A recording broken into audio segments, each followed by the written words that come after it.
Over 2 years ago, I set out on the journey that is Legend of the Galactic Heroes. It took me about a year to watch 110 episodes, and now that I've taken another year and a half to fully digest it, after all of this time, I think that I can finally give you the information that you need to decide, should you actually watch Legend of the Galactic Heroes. In this video, I am going to try to avoid giving my personal opinion as much as I can, but instead focus more on helping you figure out whether you should give it a shot or not. Legend of the Galactic Heroes has always been this strange enigma. It is the only anime made before the year 2000 that ranks so consistently high in best of all time lists. But not that many people have seen it, and nobody really talks about it. But in the rare instance that someone does talk about 𝐒𝐂𝐄𝐄, by the way, from now on we are going to refer to this as 𝐒𝐂𝐄𝐄 because the full title is too damn long, and because I find this abbreviation amusing. But people usually say one of two things. They either say, "It is the greatest anime of all time, and if you don't like it, then you're just not smart enough to understand it." Or you get people that didn't actually watch the show that say it's overrated and that it is actually not that smart. So what's the truth? The truth, ladies and gentlemen, is that both of those people are stupid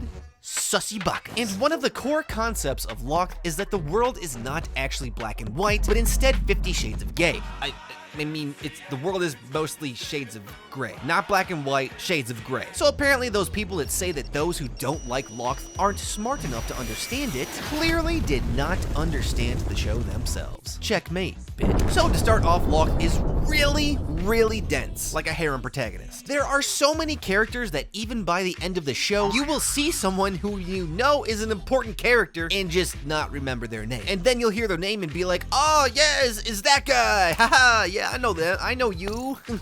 Yeah, we used to go to school together." And then you will forget their name again 5 seconds later. There's also an entire galaxy worth of planets whose names you mostly won't remember either. And on top of that, even the dialogue between the characters is dense. There's basically a constant stream of important information barraging you at all times, and it can be hard to keep up with. So take some Viagra and hopefully you can keep it up longer. Even me, as a veteran weeb, found myself pausing and rewinding all the time because I was not able to read and comprehend what was going on fast enough. But you know, I might just have a smooth brain. There is a lot going on. And the cherry on the very tippy top of it all is that 𝐒𝐂𝐄𝐄 is also a slow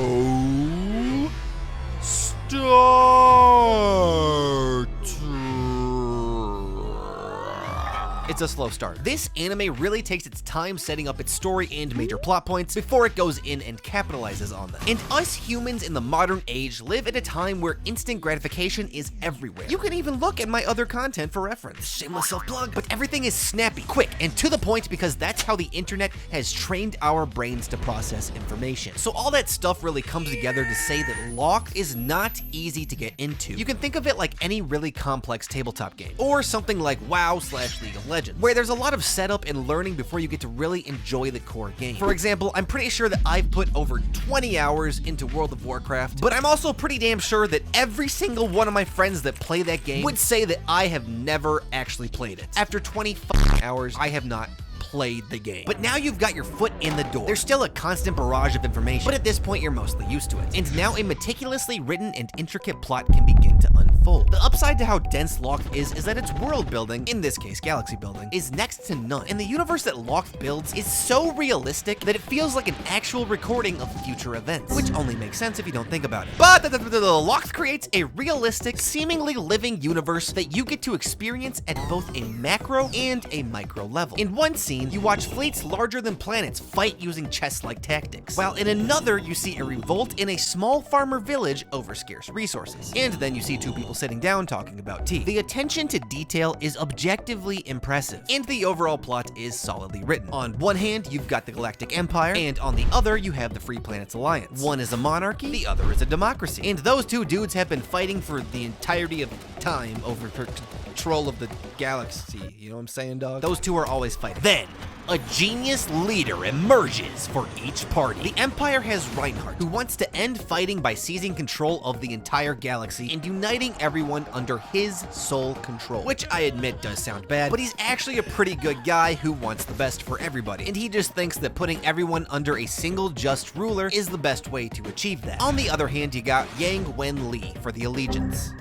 alliance, who believes that democracy is overall the best for the people. Yang Wen-li is an extremely chill and likable guy, who believes in self-governance and power to the people. And these two are such geniuses in war that they crush every opponent but each other. The overall story is basically a back-and-forth clash between these leaders and their different ideologies and philosophies, which is important. Very, very important. Philosophy is a huge theme in the show. You see, both sides respect each other, but overall prefer to fight for their beliefs over the way in which people should be ruled. There are no good guys, and there are no bad guys. Actually, I take that back. There's actually a religious cult on Earth that is pretty evil, drugging and brainwashing their followers. But, you know, aside from that, there really is no good versus evil. And at this point, I am basically rambling and on the verge of spoiling major plot points. Like I said at the beginning of the video, the goal is not really for me to convince you to watch or not to watch Legend of the Galactic Heroes, but instead to give you the information to confidently make that decision yourself. And the reason I'm doing this is because I personally wish that I had had this before I started watching the show. So, you know, let me know if I did a good job. Let me know what I could do differently. And, you know, of course, let me know if I have to remake this video for a third fucking time. But in closing, I will give you a tidbit of my personal opinion on Lock. Having taken a full year to watch 110 episodes, and then another year and a half to fully digest what I watched, if I was not trying to become an AniTuber, I would have dropped Lock